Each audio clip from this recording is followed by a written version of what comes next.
It's Taco Tuesday! Yo, what's going on, everyone? Taco here, and I'm finally back with another video after a bit of a hiatus. I know it's been a few weeks since my last upload, but I hope you all are doing well. New World has finally released, and I think saying I'm addicted would be an understatement at this point. For me, it's just one of those games where when I'm not playing it, I'm thinking about playing it or wishing that I was playing it. And that's a feeling that I just haven't had in quite a while. So it just feels so good to have that passion back. Today, I want to share with you all the build that I'm currently using, the weapon tree and abilities that I've selected for it, how I'm spending my character attributes to really maximize this build, and why I think it's going to be killer for PvP, but strong and fun to use for PvE and the game overall. In my opinion, this build is a lot less common than most, but I think for PvP centric players, the Ice Gauntlets and Fire Staff combo are definitely seeing some love in the game's current state. I call this build the Song of Ice and Fire.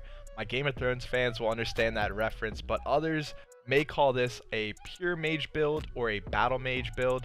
To me, magic in this game just seems a different path than what a lot of other people are using, and I think it offers you both mobility and range, and you have a large AoE. Starting off with character attributes, both of these weapons are going to be intelligence based. I'm aiming for a 2-to-1 ratio in terms of scaling my intelligence and constitution at the moment. I'll likely have 100 intelligence and 50 constitution soon, but I'm still only level 30 for now. For intelligence, a big milestone is when you hit that 200 mark. You're going to gain plus 10 mana after a dodge. And then even at 150 intelligence, you're going to gain plus 15% elemental damage, which is pretty huge. See, initially, I was using a Fire Staff Rapier build, which I'm still a fan of, and I'll likely switch to that from time to time just to experiment. If you want to see a video on that combo, hammer the like button for me. But my issue with that build was that you needed to put points into dexterity as well as intelligence and constitution, and I think early on, that's just going to be less effective for PvPing, at least in my opinion.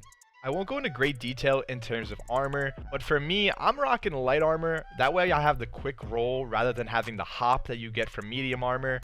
And I think this is just going to help with evading those melee and range attacks while you're waiting for your ability cooldowns or possibly your mana to restore. I think medium armor is viable, but at the moment I just haven't trialed enough between the two due to queue times and everything else to really see the difference. But for me, I think with this build, light armor is going to help you thrive. Starting with the Fire Staff, Pillars of Fire will be your Q, Fireball as your R, and then Burnout for your F. In my opinion, for PvP, these are the most optimal abilities. For War, and then maybe just PvE or mob farming, I can see Meteor Shower being effective for the massive AoE, especially if you're defending your flags.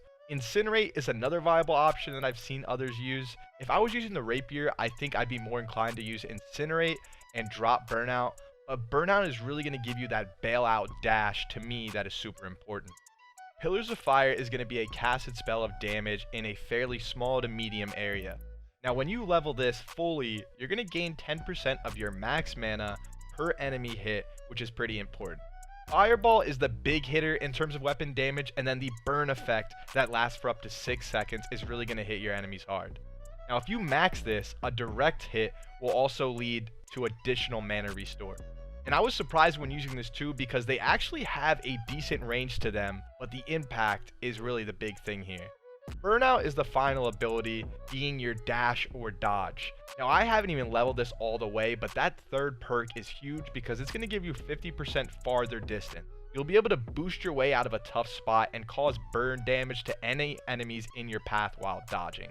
For the passives, I'm going to go with the Fire Mage tree, and it vastly enhances your heavy attacks and weapon damage. Now, I haven't unlocked these yet because I'm just focused on maxing the abilities first, but I can maybe do a deeper dive into those if need be. Moving on to the Ice Gauntlets, in all honesty, I was getting shredded in PvP by these as I was doing my faction quests, so if you can't beat them, join them. Now, I wish I had some PvP clips to show of me using this because it is just so fun to use, but I will be dropping tons of PvP based videos every week moving forward to show you how I effectively use this build along with some others, and then just PvP highlights overall. Starting with your Q is going to be Ice Shower. This is your slow, and you're going to be able to manually create the direction which you cast this.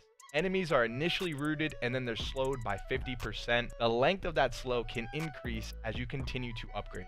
For your R, you have Entomb. I kept seeing people use this and I was like, what is this? It seems kind of dumb because they're literally immobilizing themselves and you're unable to heal while you're in it. Well, not only are you invulnerable, but it massively boosts your mana restore. Plus, if you do consume a pot or food prior, you actually can heal while you're in it, which is a nice aspect.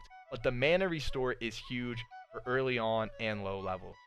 Lastly, for your F, you have Ice Storm, and this is going to be what is going to absolutely destroy anyone or anything that gets caught in that cast.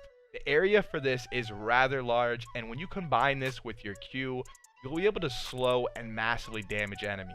Upgrades are going to enhance the damage and minimize the mana cost. For the passive, I'm going to be sticking with the Ice Tempest tree as it focuses on crit hits and enhancing your ice damage. Obviously, I'm still only level 30, but so far this build has been an absolute blast to use. I'll be sharing PvP content with this build among some other videos, so you'll have a better chance to see it in full effect.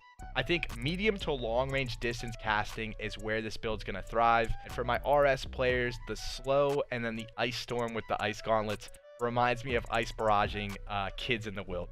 I hope you enjoyed this Ice and Fire build. Let me know in the comments what builds you guys are using and if you have tried either of these weapons. And also let me know just overall if you've played New World and if you're enjoying it or not. Thanks for tuning in. As always, if you enjoyed, please hammer the like button and subscribe to support the channel. And I'm out.